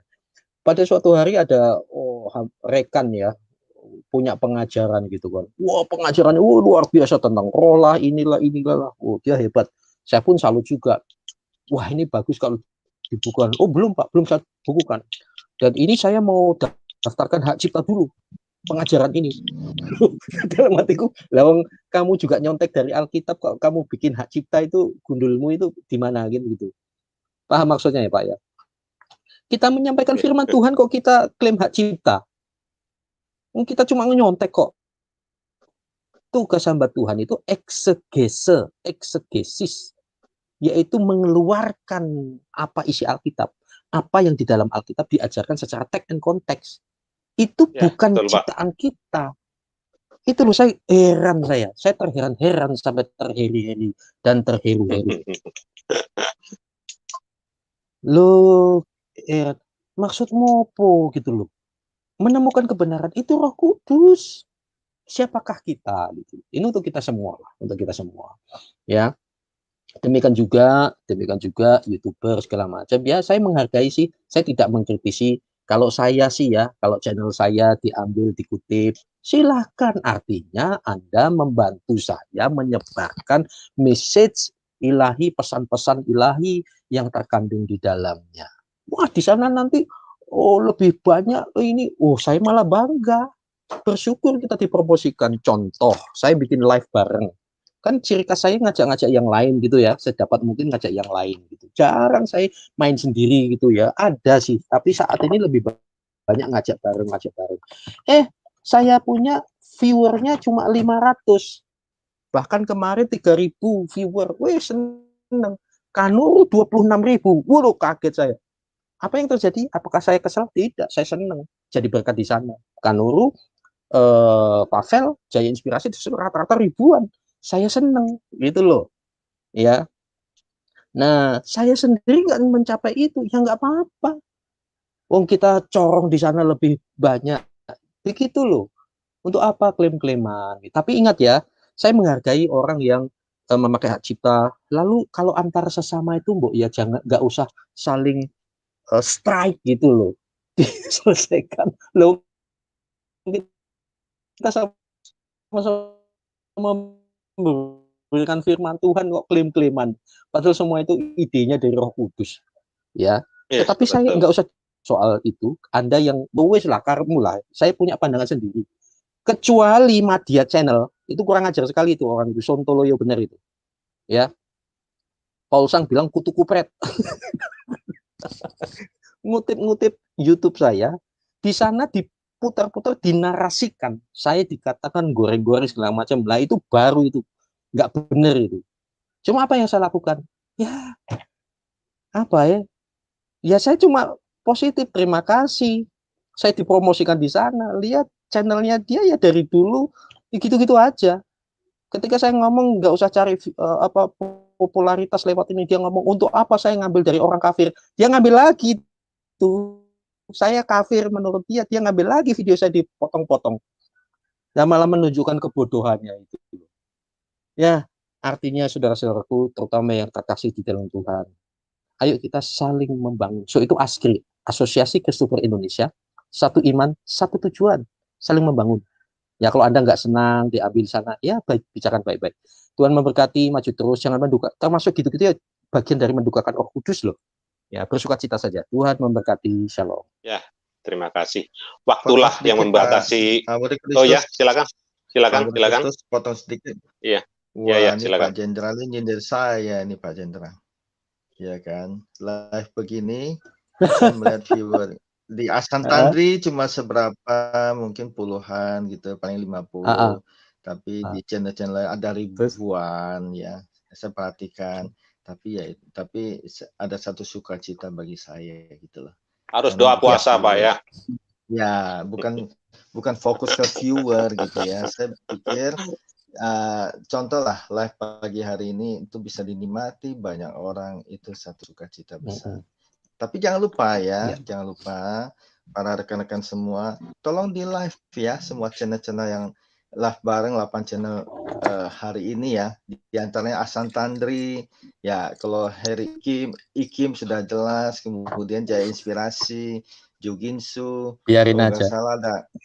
Oh, biarin aja. Ya, jadi semua tolong di live ya. Kita butuh dukungan. Jadi tidak pengen dong melihat Asan Tandri cuma begitu-begitu saja. Itu curahan hati. Saya kembalikan ke Pak Budi Kristus. Tuhan memberkati. Ya, terima kasih. Iya. Jadi begini, saya mau sorry. Ya, silakan Pak Heri. Pak Heri dulu deh, saya izin begini. Tidak sampai semenit. Baik, terima kasih untuk Apin. Ya, Apin Yordan ya. Ingat Pak Iki mengampuni. Oh iya, mengampuni itu wajib. Kalau saya tegas keras itu, saya mengecam. Dalam arti menegur dengan keras. Yesus itu juga ngecam juga terhadap hal-hal yang tidak benar. Begitu loh. Mengampuni wajib Pak. Saya santai aja kok Pak. Yang Mas jadi gitu. Sorry, ya bicara saya kan gini kayak militer ya. Begitu, tapi saya masih bisa tertawa kok Pak, jadi santai aja. Ya, memang stylenya begitu Pak. Tapi Pak hatinya penuh gitu, kasih, Pak. Ya, hatinya penuh kasih nih Pak. Pak Heri, saya tahu ini. Ya, saya tahu Pak Heri ini orangnya baik nomor banget. Sepatu Bapak berapa ya? Haleluya. Kalau Bapak muji terus lama-lama tanya nomor rekening. Ya, lanjut jadi Pak Jon Hidayat. Kita iya, terima kasih. Terima kasih. Sebesar apapun kesalahan Pak Heri, kalau datang ke tempat saya, minta apapun saya pasti berikan. Waduh. Ini sebagai wujud pengampunan. Mau minta kereta juga dikasih ya. Apapun saya kasih, minta gerbong. Waduh. Dahsyat. Ya. Puji Tuhan, sampai lupa saya mau ngomong apa tadi Pak. Saking baiknya. Ya, lanjut dulu Pak. Ya, ini Pak Aritonang masuk, silakan di penghujung acara. Ya, ayo silakan Pak Aritonang. Salam Pak, Bapak-bapak, Pak Santandri, Pak Heri, Pak. Salam sobatnya. Wah, aku terlambat terus masuk ini yang gara-gara pekerjaan ini. Aritonang. Lebih baik terlambat daripada tidak, Pak. Saya mau nyanyi satu lagu aja. Udah. Silakan. Boleh kan? Silakan. Saya bukan pasukan berjalan, pasukan berkuda, pasukan menembak. Saya bukan menembaki musuh, tapi saya larkar Kristus. Haleluya. Saya larkar Kristus, siap gerak. Saya larkar Kristus, siap dor. Saya bukan pasukan berjalan, pasukan berkuda, pasukan menembak. Saya tidak menembaki musuh, tapi saya larkar Kristus. Haleluya, puji Tuhan. Lanjut Pak. Masih ingat lagu sekolah minggu itu. Ya, silakan Ibu Nina. Pak, salam. Ya, salam. Pagi menjelang siang. Iya. Ini tentang Roh Kudus ya, dibawakan oleh pendeta. Dokter. Jangan mendukakan Roh Kudus. Jangan mendukakan Roh Kudus. Oh iya benar. Nah, sekarang iman semakin bertumbuh ini Pak. Iman semakin bertumbuh, ikutin kesaksian setiap hari, setiap pagi, setiap siang, malam, suka. Jadi kan ini namanya iman bertumbuh ya Ibu. Saya mau tanya sama Ya. Ibu. Iya, iya, semakin bertumbuh. Punya kerinduan dan haus akan firman Bu. Saya sekarang Bu kepingin berubah deh. Kalau bisa jangan cuma 75%, 100% deh Bu. Itu maunya dari saya Bu. Gimana sih ini saya kadang-kadang di channel-channel, tapi kalau yang channel itu suka ngatain orang, saya selalu kayaknya di dalam hati saya itu Bu, jangan deh, lebih baik kita mengikuti di kesaksian. Apa itu Roh Kudus berkata Bu? Jangan begitu. Aku ingin tanya sama Ibu, mohon dijawab Bu. Sekian dari saya, salam. Ya, Roh Kudus itu yang pemimpin hidup kita. Dia membimbing kita dari kebenaran kepada kebenaran. Dan juga Roh Kudus juga bisa mencegah kita juga ya untuk kita tidak melakukan satu kesalahan atau mengambil satu keputusan yang salah. Jadi sebelum melakukan itu, jadi Roh Kudus itu sudah memberikan kepada kita warning ya, warning. Nah, kadang-kadang contohnya seperti ini. Contohnya saya sedang naik bus nih. Sedang naik bus, kemudian udah lama banget itu. Saya ada satu bangku yang kosong. Satu bangku yang kosong dan kemudian saya mau duduk di situ. Ada bapak-bapak. Ya kelihatannya bagus, tapi Roh Kudus bilang gini, jangan. Itu copet gitu. Itu copet. Akhirnya saya nggak ikut. Saya udah disuruh, ya saya tahu itu. Dan benar, orang yang duduk di sampingnya itu akhirnya kecopet gitu. Jadi Roh Kudus tuh memang dia mencegah kita dari juga mara bahaya, dari dia mencegah kita juga dari sesuatu pergaulan yang kurang baik. Jadi itu Roh Kudus memberikan. Nah, kalau seandainya kita tidak peka dan kita mengabaikan apa yang Roh Kudus lakukan dan kita masih melakukan apa yang kita mau, akhirnya kita sendiri yang rugi gitu. Dan terakhir, aduh, coba ya saya dengarkan tadi ya perkataan Roh Kudus, pasti saya nggak seperti ini. Nah, seperti itu. Ya. Jadi memang salah satu daripada pekerjaan Roh Kudus dalam hidup kita supaya kita tidak jatuh ke dalam dosa, ke dalam hal-hal yang tidak berkenan di Tuhan. Iya, dosa ya. Iya, Bu. Saya kadang-kadang channel-channel di YouTube ya, tapi bukan mengatain siapapun. Tapi kalau ada yang mereka yang suka ngatain itu, kok hati saya berkata, jangan deh ikut. Kalau bisa deh keluar deh di channel yang saya ikutin. Jadi saya sekarang Bu coba saya ngikutin yang YouTube, gereja YouTube, di mana ada yang firman Tuhan, ada di situ ada kesaksian, itu satu kerinduan bagi saya Bu. Jadi sekarang udah saya iman semakin bertumbuh, saya coba-coba untuk tidak mengatain orang, terus ikut channel-channel yang suka. Ya begitulah Bu. Jadi sekarang ke kesaksian Tuhan, firman Tuhan setiap hari. Bahkan pagi, siang, malam jam 10 juga saya ingin mendengarkan firman Tuhan biar saya semakin dekat sama Tuhan. Itu Bu. Terima kasih. Salam. Ya, shalom. Ya, silakan Bu. Pak, sebentar.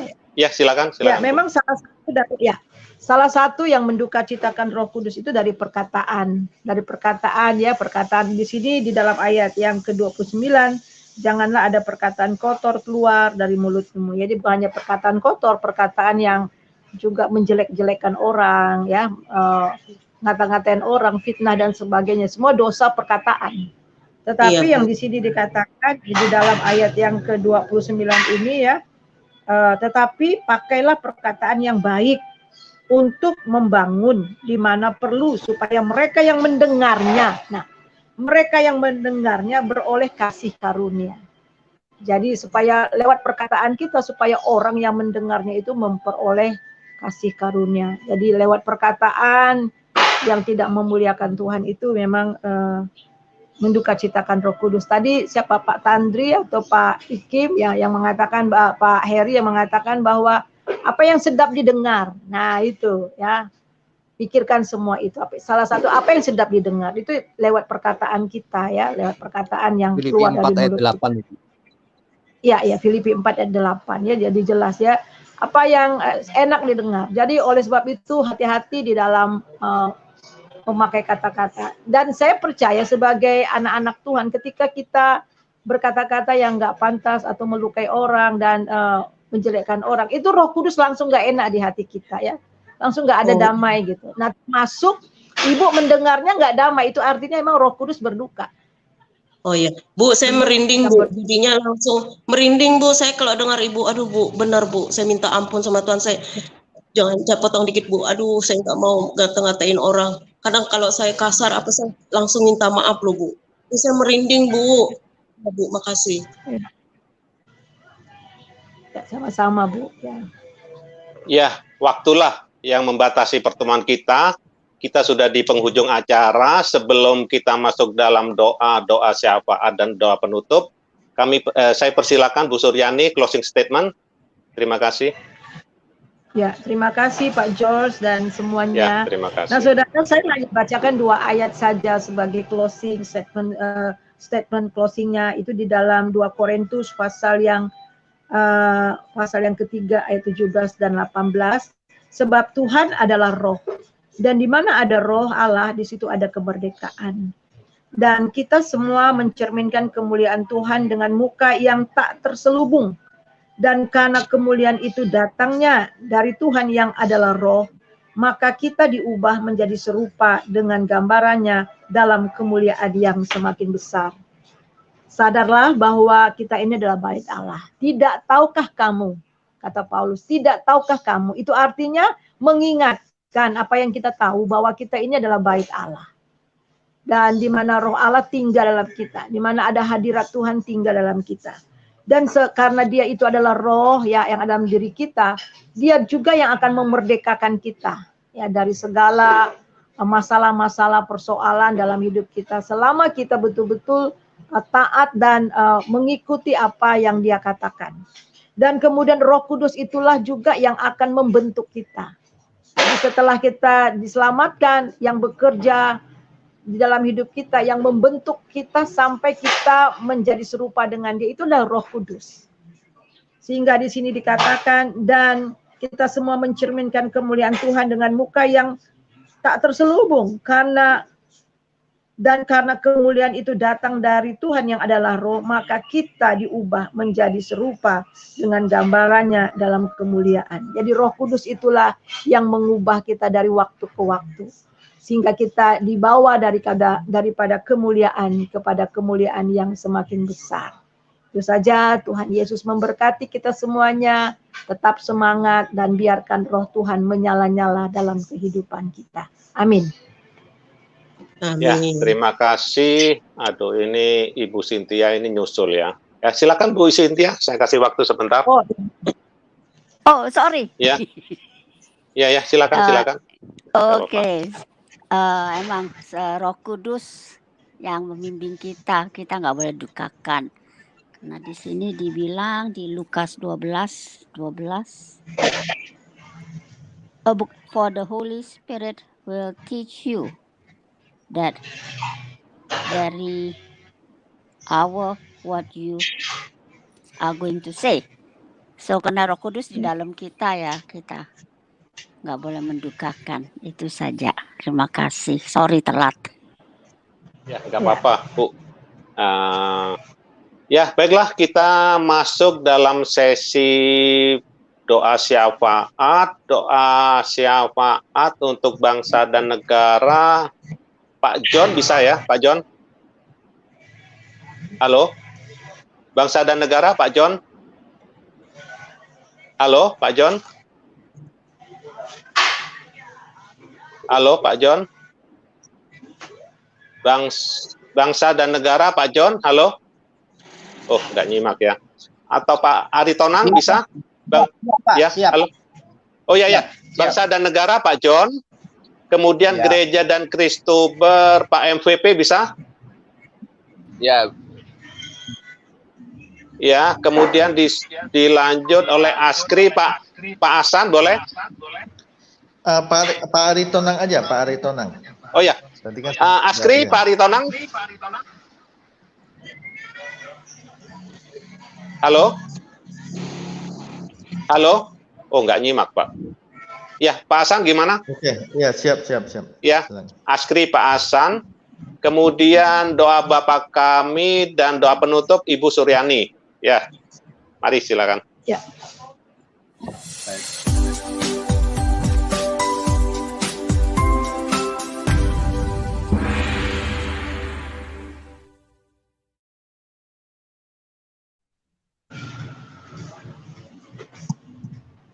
Bapa, dalam nama Tuhan Yesus Kristus, pada pagi hari ini kami hamba-hamba-Mu Tuhan, lewat kesempatan pagi hari ini berdoa untuk bangsa negara kami Indonesia. Kami bersyukur Tuhan kami boleh hidup di negeri ini, menikmati kesuburan kejayaan bangsa ini. Karena itulah terus kami berdoa supaya bangsa kami terus mendapat rahmat dari Tuhan. Sekalipun harus menghadapi begitu banyak tantangan, kiranya kedamaian dan kesejahteraan dari Tuhan terus turun dan mewarnai bangsa dan negara kami. Terutama kami juga berdoa untuk para pemimpin-pemimpin kami, mulai dari Pak Presiden Jokowi, Pak Amin sebagai Wakil Presiden, Kabinet, dan kami berdoa untuk setiap gubernur, wali kota, bupati, camat, kepala desa di seluruh Indonesia sampai ke tingkat RT dan RW.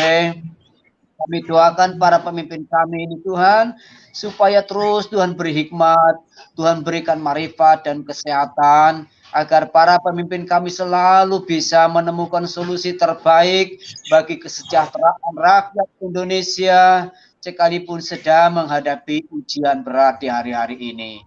Terima kasih Tuhan. Dan biarlah bangsa kami menjadi bangsa percontohan, penuh dengan kerukunan, penuh dengan kedamaian, seluruh rakyatnya sama-sama memiliki tujuan yang sama untuk membangun bangsa ini menjadi bangsa yang lebih beradab, bangsa yang lebih Tuhan makmur dan sentosa. Itulah doa kami Tuhan, buat bangsa kami dan para pemimpin pemerintah kami dari tingkat sampai daerah. Doa sembahyang kami percaya Tuhan mendengarnya dan menjawabnya. Di dalam nama Tuhan Yesus Kristus kami pinta doa ini. Haleluya. Amin. Bapak, kami mengucap syukur kepadamu ya Bapak.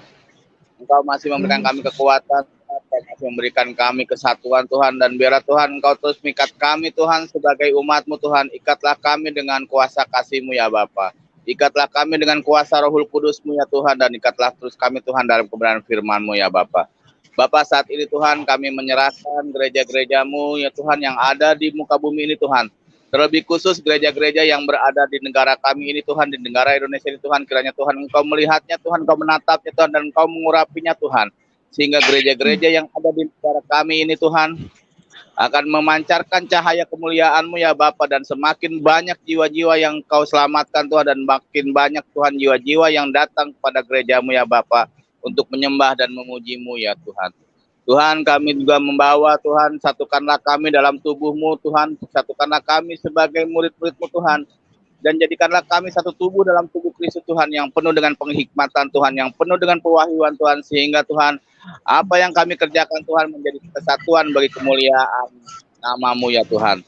Tuhan, juga kami menyerahkan Tuhan para YouTuber kami Tuhan, Kristuber yang berada di Indonesia Tuhan, dan juga yang berada dimanapun mereka berada Tuhan. Kiranya Tuhan Kau terus mengurapi mereka Tuhan, Kau memberikan hikmat pewahyuan Tuhan, sehingga apa yang mereka sampaikan Tuhan, apa yang mereka bawakan Tuhan, itu akan menjadi berkat bagi setiap orang yang melihat dan mendengar ya Bapa.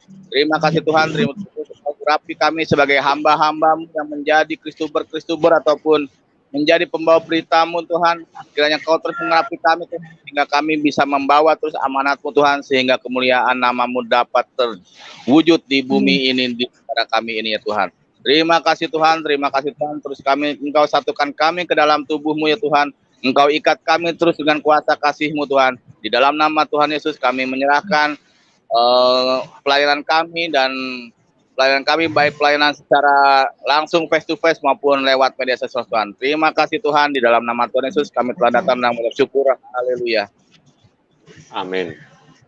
Terima kasih Bapak yang baik sudah memimpin dan menyertai setiap kami hingga detik ini di dalam fellowship Askri pada pagi yang indah ini ya Bapak, yang mana Tuhan kami boleh satu iman, satu tujuan Tuhan, itu kerinduan kami semua umat-Mu Tuhan boleh bersatu hati di dalam menggenapkan rencana-Mu Tuhan. Kami fokuskan kepada persamaan Tuhan, yang sama, kami cari yang sama, bukan cari yang beda Tuhan.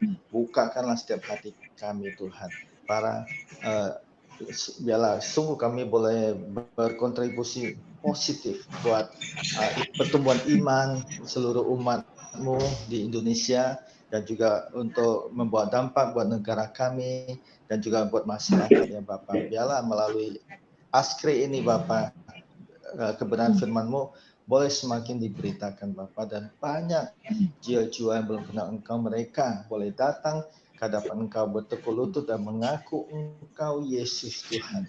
Kami tahu tanpa Engkau Tuhan, tidak, mereka semua binasa Bapak. Kami rindu mereka boleh datang pada Engkau seperti Engkau sudah menyelamatkan hidup setiap kami Bapak. Kami bersyukur Engkau berikan Roh Kudus pada kami. Itulah menjadi penuntun hidup kami, membuat kami boleh hidup kemenangan demi kemenangan Tuhan Yesus. Segala tantangan, persoalan apapun yang Engkau izinkan kami boleh hadapi, kami sanggup menghadapinya karena Roh Kudus ada dalam hidup setiap kami. Biarlah Tuhan, setiap kami yang mengaku sudah percaya Engkau, kami tidak hanya bangga bahwa kami sebagai Kristen, tapi kami mau pastikan Roh Kudus tetap ada dalam hati setiap kami. Biarlah Tuhan, dengan demikian kami yakin dan percaya, itulah kekuatan kami Tuhan, menghadapi segala tantangan pencobaan apapun Tuhan. Engkau sendiri berkata dalam firman-Mu dalam Matius 24:13, siapa yang bertahan sampai kesudahannya baru akan selamat Tuhan. Demikian juga di Wahyu pasal 2:10b, ya hendaklah engkau setia sampai mati, ya, karena Tuhan akan memberikan mahkota kehidupan. Jadi yang Tuhan kehendaki dalam hidup setiap kami bukan hanya label Kristen, KTP Kristen, tapi sungguh Tuhan kami boleh bertahan sampai kesudahannya, sampai Engkau datang menjemput yang kedua kali. Terima kasih Tuhan Yesus. Secara khusus kami juga sehati, kami sepakat berdoa buat rekan saudara kami yang terkasih Pak KC Tuhan, yang mana saat ini Engkau berikan satu kehormatan Tuhan, yang mana dia menghadapi Tuhan perkara hukum ya Bapak. Kami yakin dan percaya Tuhan, kalau selama ini apa yang Pak KC sampaikan adalah kebenaran-Mu, Tuhan sendiri yang akan membela dia Tuhan, dengan cara-cara yang tidak Pak KC mengerti Tuhan. Ketika di dalam persidangan Tuhan, di hadapan jaksa, di hadapan hakim Tuhan, Tuhan melalui Roh Kudus-Mu yang akan berperkara Tuhan, sehingga semua orang yang mendengarnya akan terheran-heran Tuhan Yesus. Nah, sekiranya ada hal-hal yang Pak KC katakan yang tidak sesuai dengan kehendak-Mu Tuhan, Tuhan ampuni Tuhan Yesus. Dan juga sekiranya ada segala konsekuensi yang harus diterima karena kelalaian, kami yakin dan percaya Tuhan tetap memberikan kekuatan kemampuan buat Pak KC untuk menanggung semuanya itu. Berikan juga hikmat marifat-Mu kepada tim pengacara yang siap dukung Pak KC dalam menghadapi proses hukum. Dan juga saat ini yang di dalam kepolisian, Tuhan tetap berikan hikmat kepada KC. Tuhan berikan kekuatan, kemampuan yang tiada taranya Tuhan, yang mana tidak ada manusia yang bisa melakukannya, hanya Engkau yang melakukan melalui Roh Kudus-Mu di dalam hidup Pak KC. Terpuji nama-Mu Bapa, dalam nama Tuhan Yesus Kristus kami telah mengucap syukur dan berdoa. Amin.